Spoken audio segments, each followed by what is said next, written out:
Mientras que algunos piensan que la muerte es el fin de todo, la Biblia dice que después de la muerte viene la resurrección. Sin embargo, Jesús también mencionó que habrían dos resurrecciones.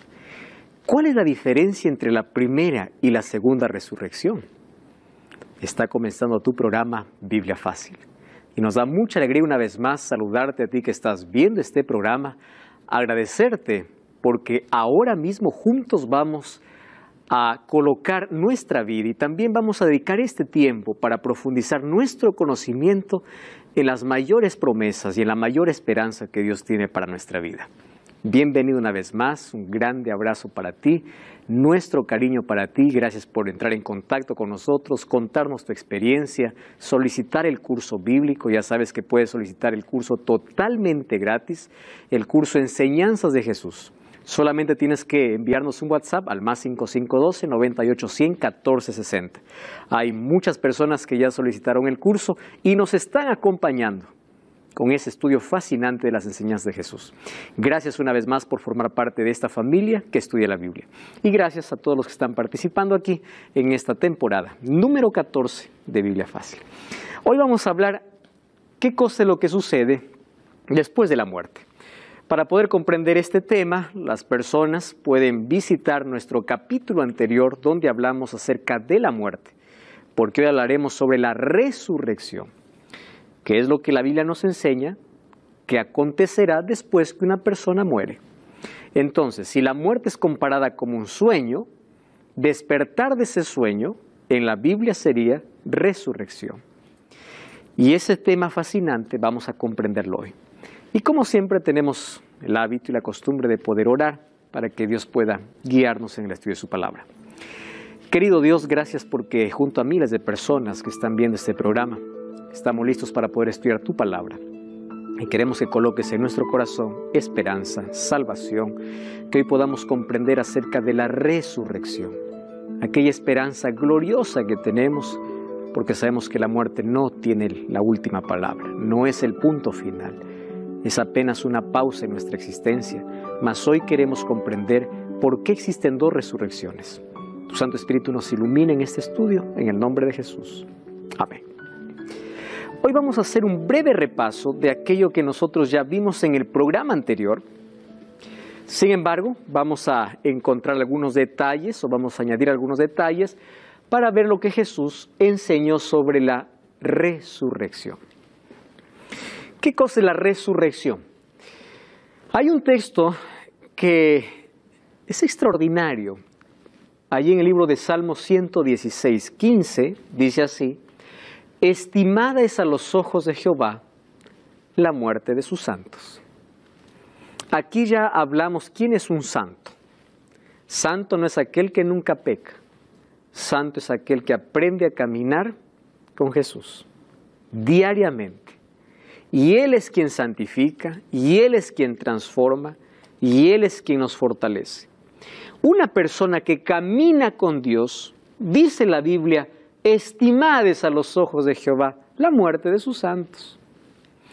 ¿Por qué? Porque una persona que muere con Cristo en la vida, que tomó decisiones correctas en la vida, cuando muere solo descansa de este mundo de dolor, descansa del sufrimiento y entra en el estado de inconsciencia, el cuerpo se vuelve polvo, hasta el día que Jesús regrese y esa persona resucita.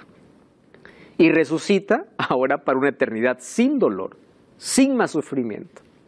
Es por eso que el texto dice, estimada es a los ojos de Jehová la muerte de sus santos. ¿Y por qué? Esto es porque todos aquellos que creemos en Jesús tenemos esperanza. Y la esperanza va más allá de la muerte. Vamos al libro de Apocalipsis, capítulo 1. ¿Cómo me fascina imaginar este encuentro cada vez que leo Apocalipsis, capítulo 1? Jesús ya había ido para el cielo y uno de los discípulos que recostaba su cabeza en el pecho de Jesús se llamaba Juan, aquel que le transformó el carácter de discípulo del trueno o de hijo del trueno a discípulo del amor. Un día se encuentra ya anciano. Él era muy joven cuando era discípulo de Jesús. Yo creo que quien más sintió, entre los que más sintieron la ausencia de Cristo cuando fue al cielo, uno de ellos fue Juan. Juan tenía la confianza extrema, imagínate, de poder recostar la cabeza en el pecho de Jesús. Incluso él menciona, cuando se menciona a sí mismo en su libro, él dice, es el discípulo a quien Jesús amaba. ¡Qué extraordinario! Sin embargo, él está envejeciendo, ya está en la parte final de su vida. Dice allí que a Juan, para poder silenciar su voz, incluso quisieron matarlo. Allí le dieron una orden para que él pueda morir en un perol de aceite hirviendo, mas Dios preservó su vida. Y al ver de que no podían matar a un profeta, a un siervo de Dios, lo desterraron a una isla llamada Patmos. Y ahí estaba solo, supuestamente desterrado, condenado para que pueda morir. Sin embargo, allí recibió la mayor revelación que nos da tanta esperanza, que es el libro de Apocalipsis. Y es impresionante la manera como Jesús se presenta. Y en el versículo 18, miren lo que dice. Apocalipsis capítulo 1, versículo 18. Versículo 17. Cuando lo vi, caí a sus pies como muerto, y él puso su diestra sobre mí, diciéndome, no temas, yo soy el primero y el último, el que vive. Estuve muerto, pero vivo por los siglos de los siglos. Amén. Qué lindo. Estuve muerto, pero resucité. Y es por eso que allí dice, tengo las llaves de la muerte y del Hades. Presten atención acá. Llave en profecía significa autoridad. Llave. Quien tiene la llave tiene la autoridad. Y Jesús se presenta a Juan y le dice, no tengas miedo, Juan. Si tú tienes miedo a morir, le está diciendo, no temas a la muerte. Por dos razones. La primera razón es que yo vencí a la muerte. Un día estuve muerto y resucité. Y si yo vencí a la muerte, quiere decir que tengo, la segunda razón, autoridad sobre la muerte. Por eso dice, tengo las llaves de la muerte y del Hades. ¿Por qué dice de la muerte y del Hades? Hades es sepultura. Muerte es dejar de existir. Y Jesús dice, yo estuve muerto y viví, por eso tengo la autoridad, vencí la muerte. Y el apóstol Pablo en 1 Corintios 15, 14, miren la declaración tan fuerte que hace. 1 Corintios, capítulo 15, versículo 14. Es impresionante. Ahí el texto dice, si Cristo no resucitó de los muertos, entonces en vano es nuestra predicación y vana es nuestra fe. ¡Wow! El Evangelio no tendría sentido si Cristo no hubiese resucitado. Ustedes saben que hubieron varios fundadores de otras religiones que están en sus tumbas, pero la tumba de Cristo está vacía. Y Pablo dice, la razón de nuestra fe y nuestra predicación es que Cristo resucitó. Porque al resucitar quiere decir que Él tiene poder por sobre la muerte, que llega a ser la paga del pecado y nuestro peor enemigo. Si Él venció a nuestro peor enemigo, entonces en Él tenemos fe. Y por eso nuestra predicación está basada en esa esperanza. Por eso es que Satanás quiso impedir que Jesús resucite. Mandó una legión de soldados para impedir que Jesús resucite, pero en la hora adecuada descendió un ángel poderoso del cielo, removió la piedra y Cristo salió. Cristo resucitó. Al vencer a la muerte, Satanás sabía que había perdido para siempre la batalla. Ahora, miren qué interesante. En la Biblia, nosotros encontramos pocas resurrecciones. En el Antiguo Testamento encontramos la resurrección, uno con el milagro que hizo Elías, otro con un milagro que hizo Eliseo. Y hay una tercera resurrección que es impresionante. Dice que cuando estaba el pueblo en guerra, llevaban a sepultar a alguien, y resulta que cuando estaban llegando a la sepultura, venía el pueblo enemigo, y al muerto, como estaba muerto, lo tiraron, y ellos escaparon por su vida. Solo que ese muerto, ese cuerpo inerte, al llegar allí a ese lugar donde le iban a enterrar, chocó, dice, con hueso de Eliseo y resucitó.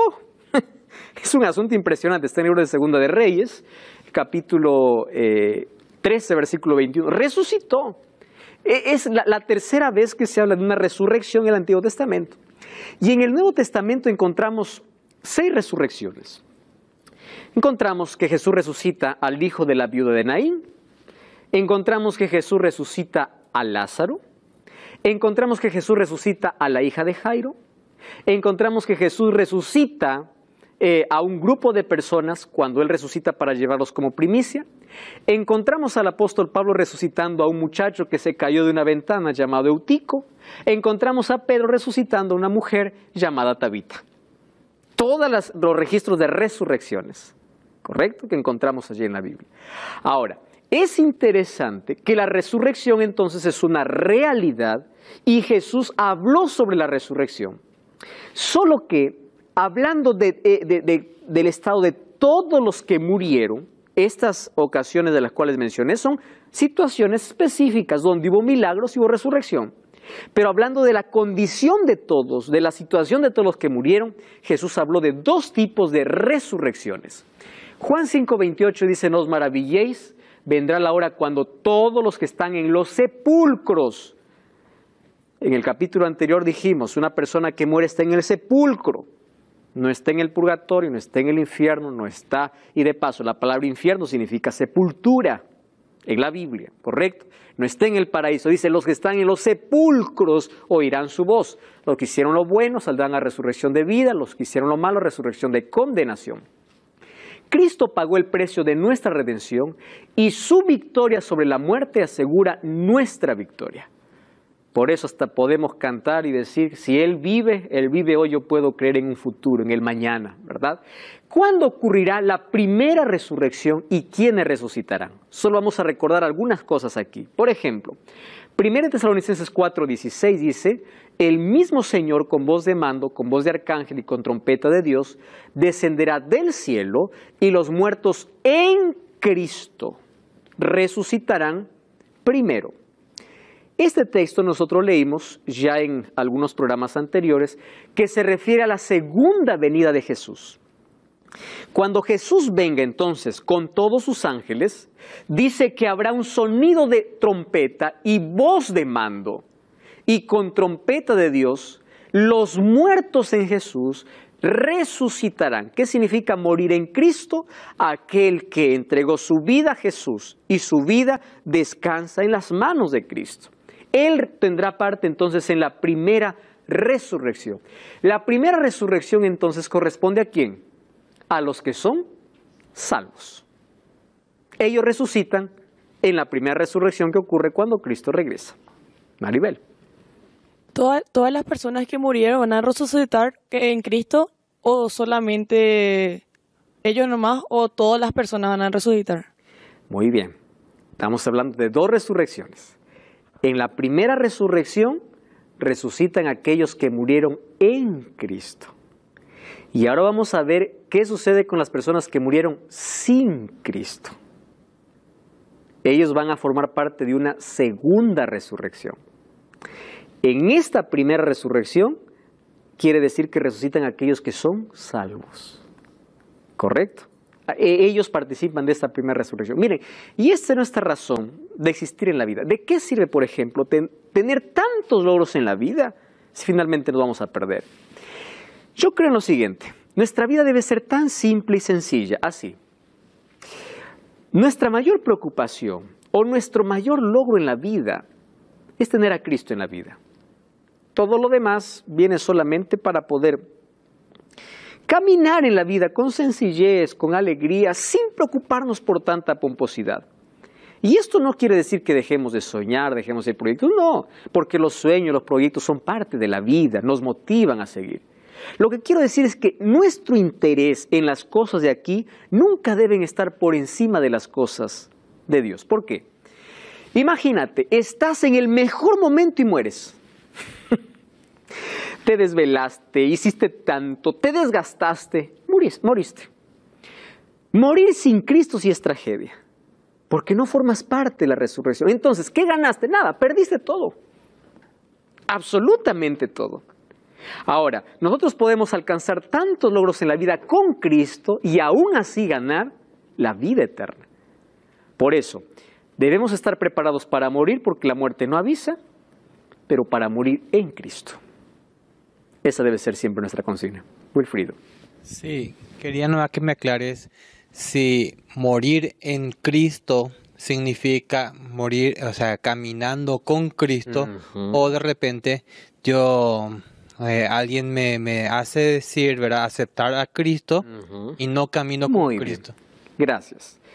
Wilfrido, morir en Cristo es morir aceptando a Jesús en la vida y caminando con Él. Porque mira, puede ser que yo haya aceptado a Cristo hace dos años atrás, lo acepté un momento, pero no caminé con Él. Tuve una vida desordenada, estuve en vicios, estuve lejos de Dios. Morí, pero morí sin Cristo.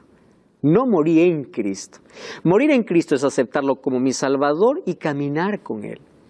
Todos los días, una relación diaria con Cristo. Es por eso que el mayor objetivo de nuestra vida debe ser buscar una relación diaria con Dios. ¿Correcto? Para que si sucede algo, la muerte no nos sorprenda como tragedia, sino como esperanza. Incluso Pablo nos va a enseñar a llorar con nuestros difuntos. Dice, ustedes no lloren como aquellos que no tienen esperanza. ¿Por qué? Uno que tiene esperanza llora, que es normal, natural el dolor que siente. Pero las lágrimas son diferentes, recordando que un día vas a volver a abrazar a ese ser querido. La primera resurrección es de los salvos. 1 Tesalonicenses 4:17 también dice que los vivos serán transformados y juntos seremos arrebatados. Ojo, juntos, no es que los muertos ya están arriba. Juntos seremos arrebatados juntamente con ellos. Entonces, existe un arrebatamiento, pero no es en secreto. Existe un arrebatamiento glorioso, porque todos seremos arrebatados para recibir, dice, a Cristo o al Señor en el aire, y así estaremos para siempre con el Señor. ¡Qué gloriosa esperanza! ¿Qué transformación extraordinaria sucederá con los salvos? Ya vimos también, vamos a recordar aquí. 1 Corintios 15:51 dice, os digo un misterio, no todos dormiremos, pero todos seremos transformados. En un abrir y cerrar de ojos, a la final trompeta, porque se tocará la trompeta. Los muertos serán resucitados incorruptibles y nosotros seremos transformados. Cuando dice que serán resucitados incorruptibles, ya mencioné que significa que serán resucitados sin defectos, ni mentales, ni morales, ni espirituales, ni físicos. Serán resucitados perfectos. Y aquellos que esperan vivos a Jesús serán transformados para también llegar a ser perfectos. ¿Correcto? Llegaremos allí recién a la perfección. Nuestra naturaleza pecaminosa será arrancada.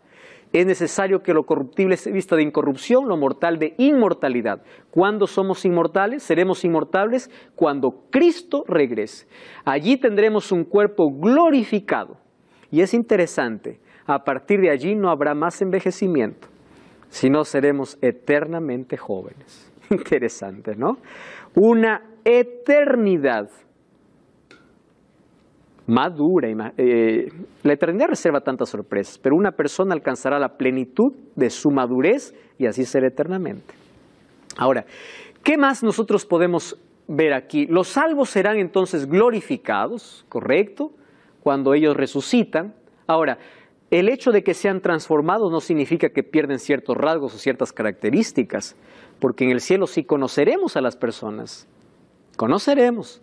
La perfección será física porque aparecerán los defectos físicos, pero nosotros mantendremos siempre una identidad porque en el cielo sí nos reconoceremos. Sabremos quién es Abraham, quién es Isaac, quién es Jacob, quién es fulano de tal, preguntaremos por tal, hablaremos con tal, porque recordaremos, sabremos que es esa persona, solo que ahora sin defectos.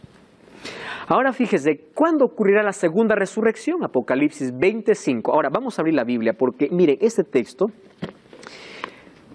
es realmente extraordinario para que nosotros podamos comprenderlo.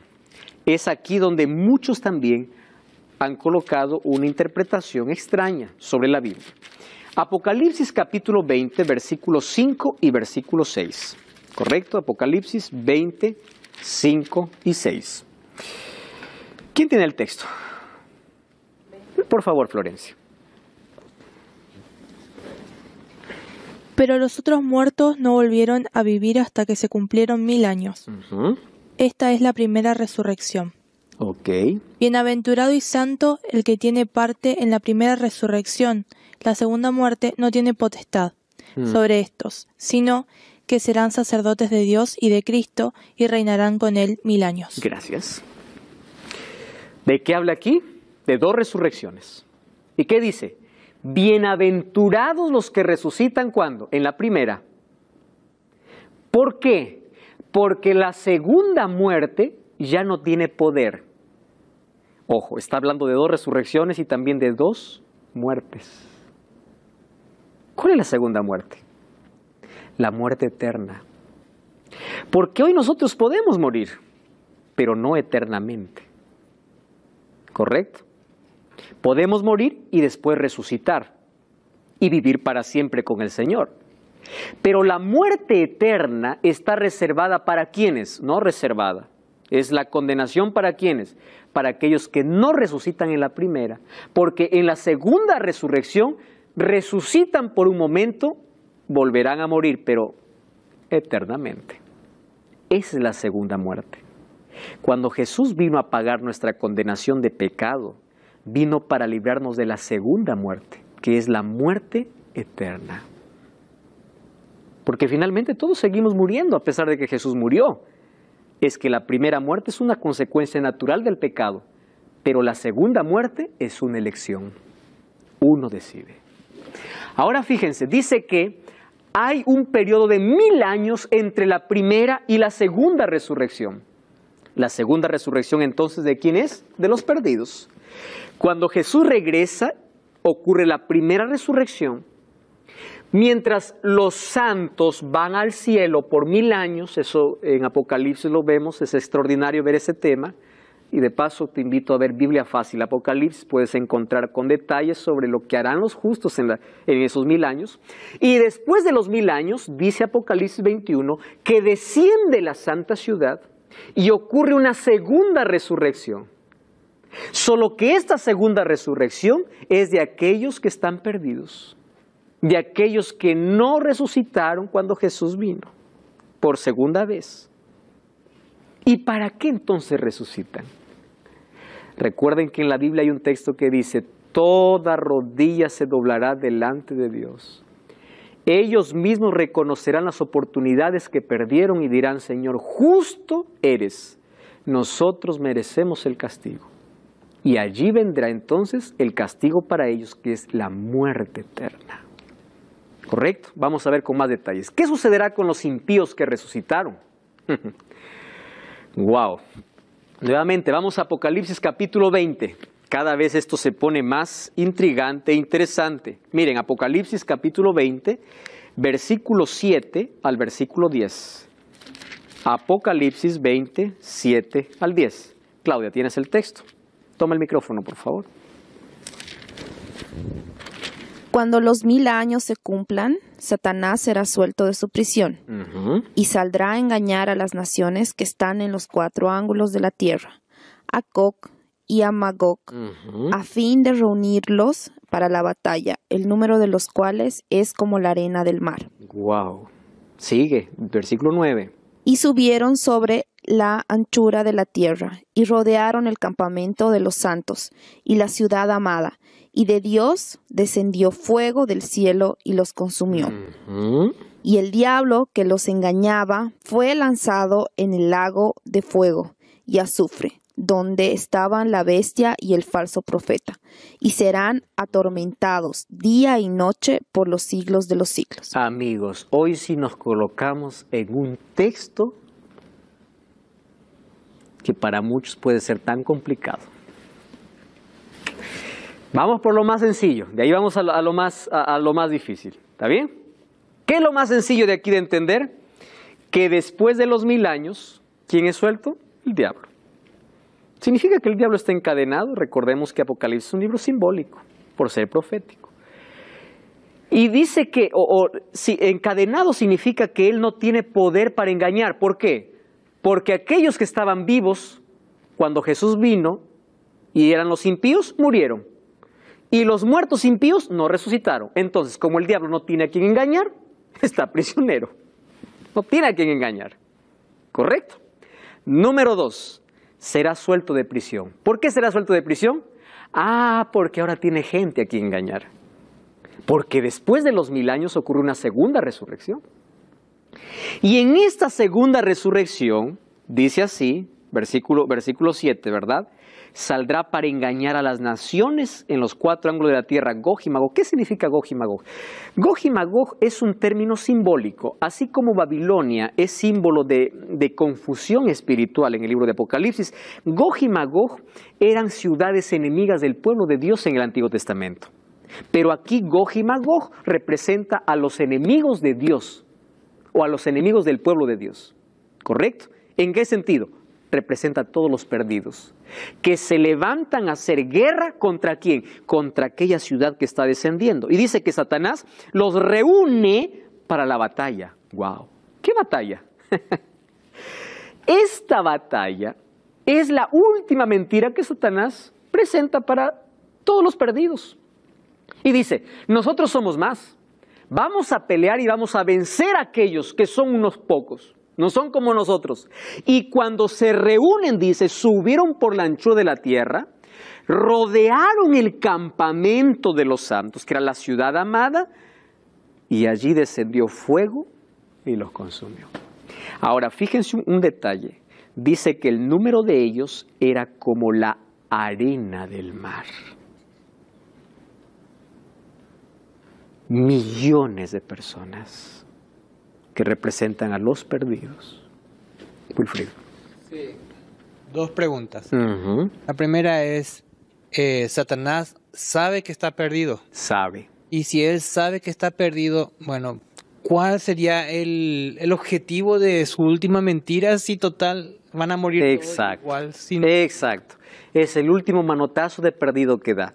Uno, él sabe que está perdido y él hizo todo para llevar a millones de personas para que puedan aceptar el mismo destino que él tiene. Eso está claro, para él también. Ahora, ¿cuál es el objetivo de poder una vez más engañar? Hacer, por lo menos crear una falsa esperanza a aquellos que le aceptaron. Porque imagínate, la multitud, ¿a quién está viendo? Ahora a él. Entonces, ¿y ahora? Estamos perdidos. No, dice tranquilo. Su última mentira es una ilusión, como hoy. Todas sus mentiras son ilusiones falsas. ¿Para qué? Vamos a conquistar, pero él sabe que ahora llegó su hora. Esta solamente es una falsa ilusión para todos los perdidos, para decirle que realmente no están perdidos. Pero finalmente viene el castigo para ellos. No cambies el canal. Vamos a una breve pausa, ya regresamos. Esto es Biblia Fácil.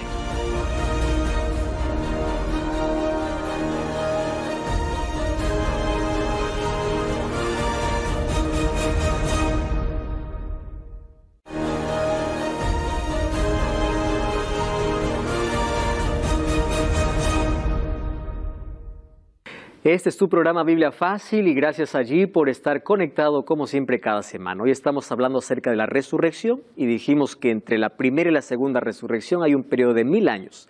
En la primera resurrección resucitan los que van a ser salvos, los que son salvos, y en la segunda los que están perdidos. Satanás los reúne para poder conquistar la ciudad santa que desciende del cielo, pero es allí donde desciende fuego del cielo.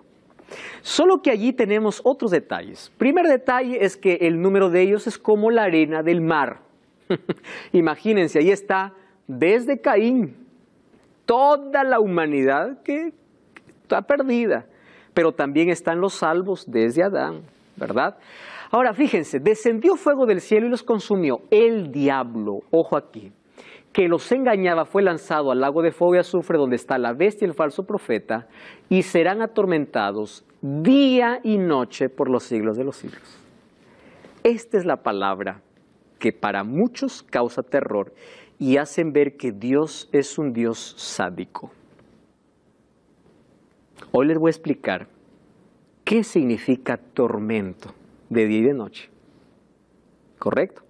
Y es aquí donde algunos ya tienen la confusión. Primero, piensan que esto es el infierno.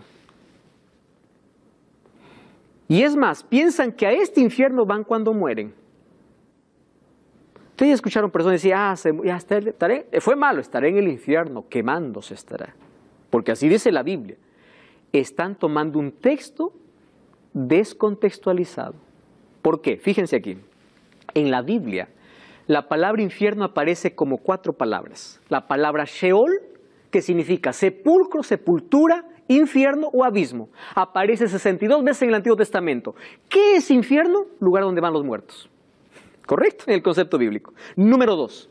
Hades, lugar de muertos, está en el Nuevo Testamento, es la palabra griega. También hay otra palabra, Gehenna. Gehenna viene del Valle de Hinón. El Valle de Hinón estaba fuera de Jerusalén, era un lugar, un basural.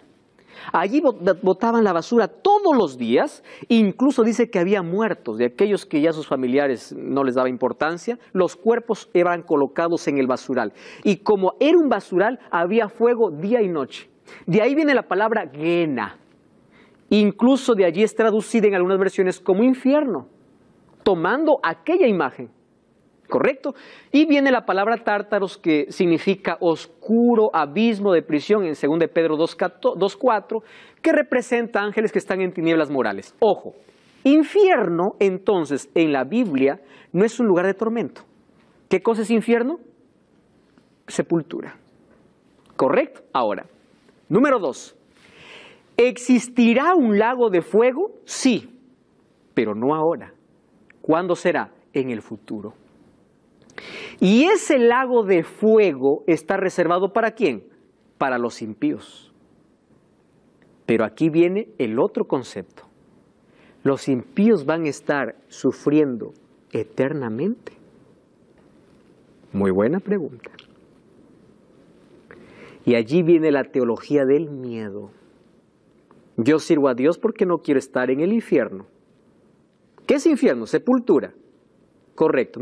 Entonces no quiero estar en el lago de fuego. ¿Por qué? Porque ahí uno va a estar eternamente sufriendo. Eso es lo que dice la Biblia.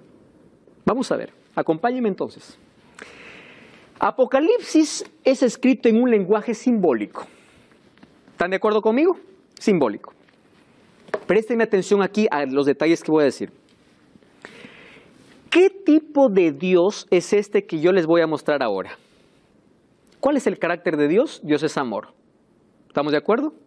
Ahora, ¿cómo Dios va a ser amor si Dios, aquel que se rebele y no lo obedece, lo va a torturar eternamente? Escúcheme acá. Dime, ¿es justo que una persona que pecó 80 años, una eternidad sufra? Solo pecó 80 años. Sufra eternamente porque pecó 80 años. Hay algunos que presentan a Dios como un Dios que se complace en ver que aquel que no le obedece se está quemando. Ese no es el Dios que la Biblia presenta. La Biblia no presenta un Dios sádico. La Biblia presenta un Dios de amor. Pastor, pero la Biblia dice que será en el fuego y será atormentado día y noche. Muy bien, vamos a descifrar esto, pero vamos por partes. Dios es justo. Y Dios no va a torturar a una persona por la eternidad si solamente pecó 300 años. O 100 años, o 80 años. ¿Correcto? Número 1. Número 2. La palabra eterno, una vez más tenemos que ir al idioma original. En el hebreo es olam. Y en el griego es ainos. No se olviden de estas 2 palabras. ¿Qué significa eterno en la Biblia? Abran su Biblia, por favor. Primera de Crónicas, capítulo 28, versículo 4. Primera de Crónicas, ¿está bien? Capítulo 28, versículo 4. Vamos allí, Primera de Crónicas, 28, 4. Y después vamos a leer 29, 27. ¿Estamos juntos? Dice así, miren acá lo que dice la Biblia. Sin embargo, Jehová el Dios de Israel, présteme atención acá, me eligió de la casa de mi padre para que fuera rey de Israel perpetuamente o eternamente. ¿Saben quién está hablando aquí? Salomón. ¿Qué cosa está diciendo? Jehová me eligió para ser rey eterno. ¿Qué palabra se usa aquí? Olam. ¿Qué significa Olam? Eterno. Ahora yo les pregunto, ¿Salomón hasta ahora sigue gobernando? ¿Pero por qué dice que es eterno? Aquí presten atención. La palabra Olam o la palabra Ainos, que es eterno, va a depender su duración de acuerdo al objeto al cual esté ligado. Por ejemplo, si la palabra eterno está ligado a una persona, significa es eterno mientras esa persona vive. ¿Correcto? Pero si la palabra eterno está ligado a Jesús, a Dios, es eterno, eterno, porque Dios es eterno. Pero si está ligado al ser humano, significa que es eterno mientras dure.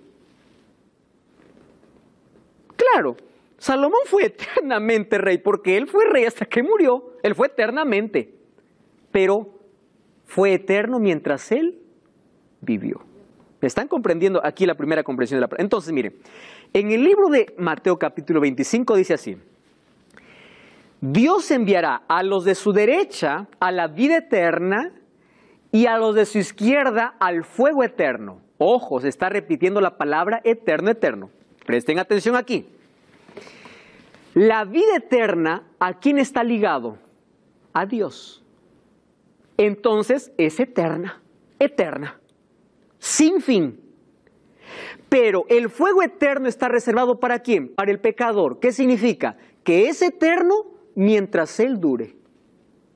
Entonces, cuando caiga el fuego para destruir a los impíos, será eterno mientras la materia resista o mientras el cuerpo dure. Y en la Biblia nosotros encontramos que habrá grados. Ojo aquí con lo que estoy diciendo. Existirán aquí grados de consecuencias. Por ejemplo, algunos sufrirán un poco más que otros.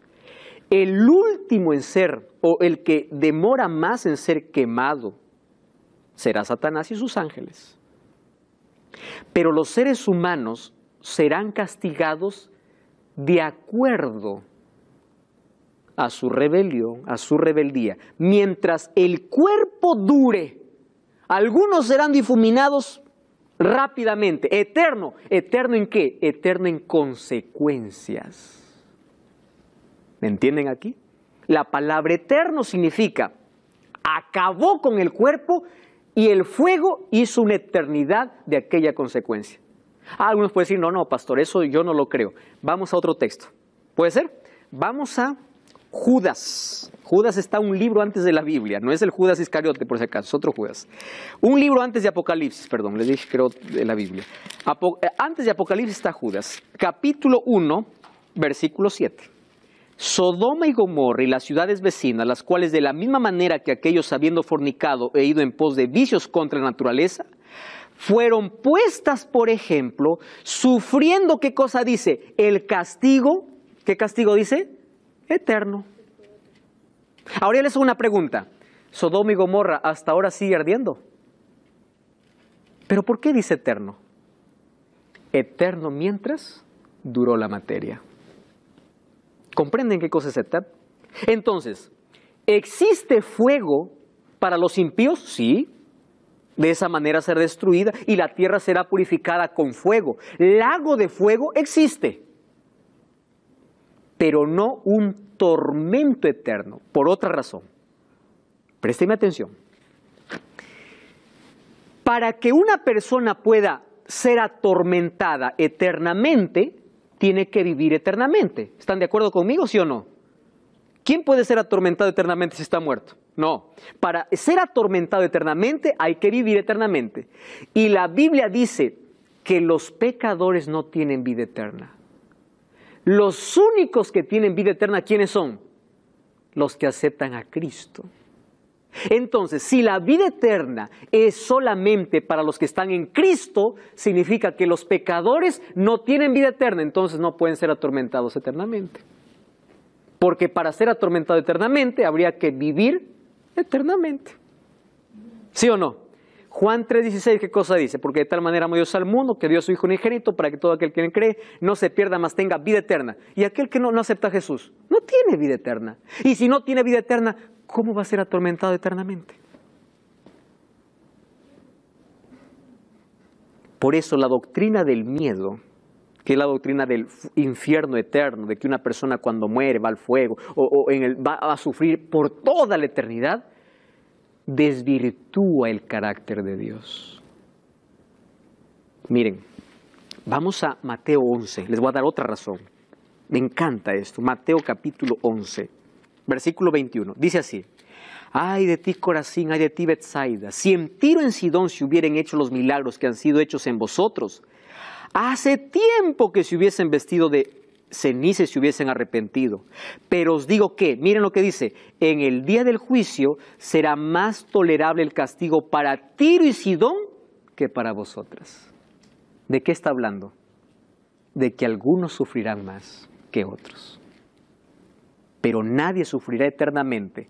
Cuando habla de fuego eterno o de tormento eterno, está hablando de eterno en consecuencias. Es eterno mientras dure, porque recuerden las dos palabras, olán y ainos. ¿Qué significa? Si esa palabra está ligada a algo que perece, es eterno mientras dura. Pero si esa palabra está ligada a Dios, es eterno sin fin. ¿Se entendió aquí? ¿Sí? Muy bien. Entonces los malos sí serán castigados. La tierra sí será purificada con fuego. Pero los malos serán castigados de acuerdo al grado, o las consecuencias vendrán de acuerdo a su desobediencia. Además, nosotros no creemos en un tormento eterno. ¿Por qué? Porque para que una persona sea atormentada eternamente significa que tiene que vivir eternamente. Y la Biblia dice en 1 Juan 5:12 que solamente tiene vida eterna aquel que tiene a Cristo. Si ellos están perdidos porque no tienen a Cristo, significan que no pueden vivir eternamente. Y si no pueden vivir eternamente, entonces, ¿cómo van a ser atormentados eternamente? Y hay muchos que van a la iglesia solo por miedo. Dios quiere una entrega por amor, no por miedo. Sabemos cuál es la consecuencia final. Ahora, yo puedo mostrarles aquí otros textos. Por ejemplo, miren, vamos al libro, de Isaías, ¿correcto? Capítulo 34, versículo 10. Isaías, Antiguo Testamento, capítulo 34, versículo 10. Miren, otro texto, dice así: no se apagará de noche y de día, sino que por siempre subirá su humo. ¿Saben de quién está hablando? Del castigo para Edom. Es decir, serán atormentados para siempre. Eso está diciendo. Pero les pregunto, ¿hasta ahora sigue ardiendo esa ciudad? No.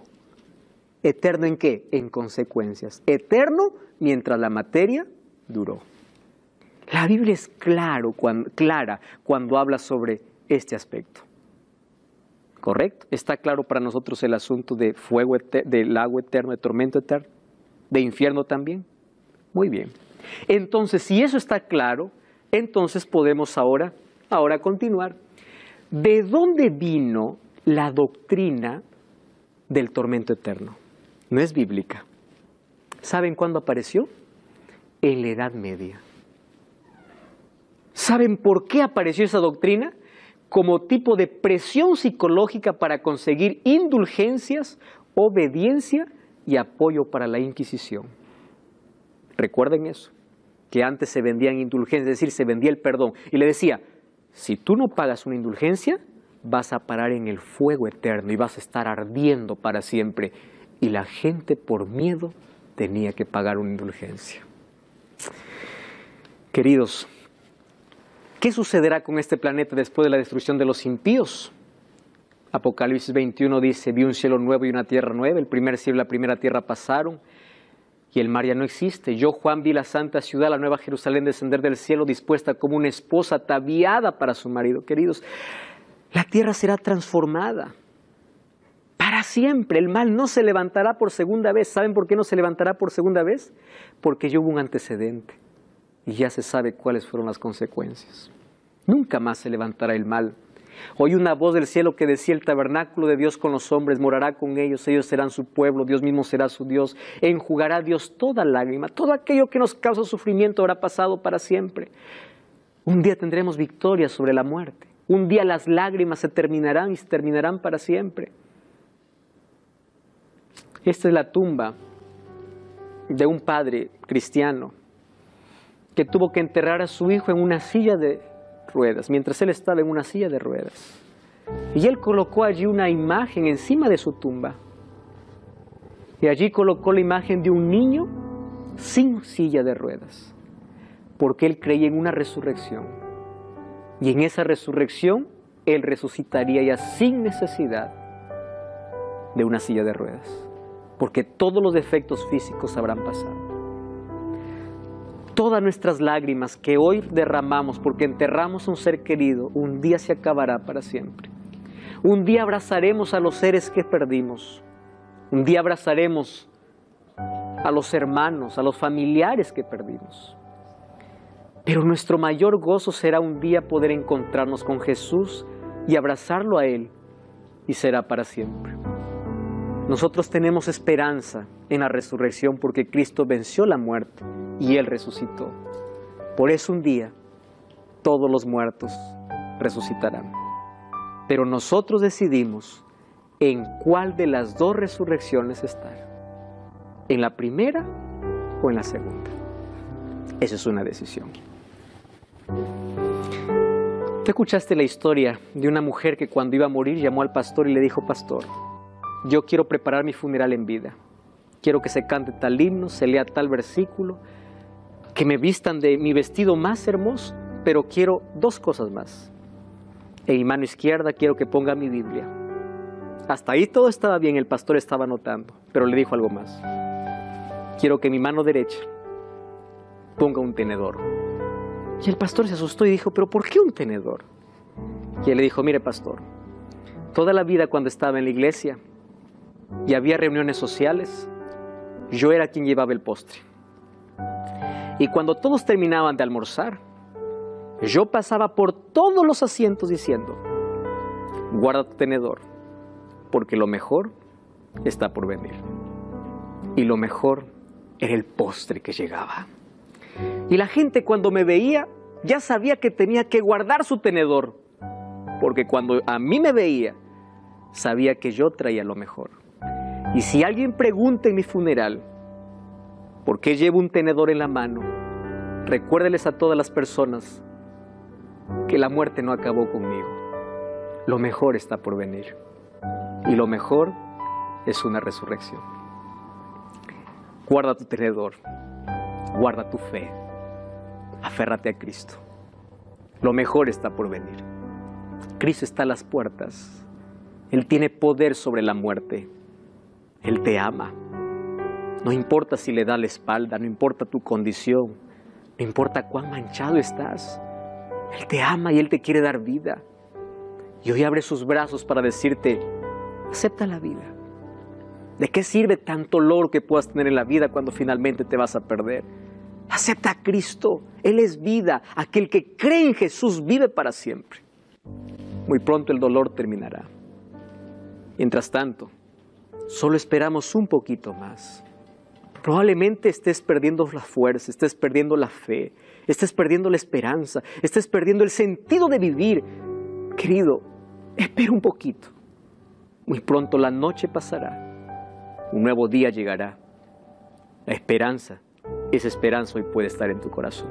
Quiero que aceptes a Jesús como tu Salvador y te entregues a Él.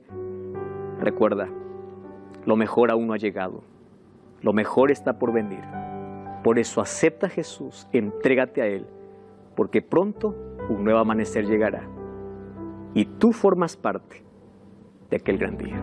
Ese Cristo que un día murió en la cruz, vendrá para poder llevar a todos sus hijos. Espera un poco más. Estás a punto de renunciar la fe. Estás triste por alguna situación. Espera un poco más. No renuncies, no tires la toalla. Aférrate a Cristo. Pide que Cristo pueda fortalecerte. Las crisis pasarán, el dolor pasará. Aún la muerte tiene solución, porque aquel que cree en Jesús un día resucitará. Entonces, ¿qué más esperanza puedes tener en la vida. Si esto no es tu esperanza, dime entonces, ¿cuál es tu esperanza? ¿En qué más puedes aferrarte en la vida? Por eso hoy te invito para tomar una decisión de fe. Tú decides en cuál de las dos resurrecciones estar. Tú decides ir al cielo o quedarte. Tú decides qué consecuencia o qué destino tener. Y la decisión que tú vas a tomar va a depender o va a influir o influenciar en el futuro la consecuencia que va a tener. Por eso acepta a Jesús. Entrégate a Jesús. Vive para Jesús. Aférrate a Él. Sus promesas no solamente llenarán tu vida de esperanza y consuelo o fortaleza, sino hará que tu vida tenga sentido.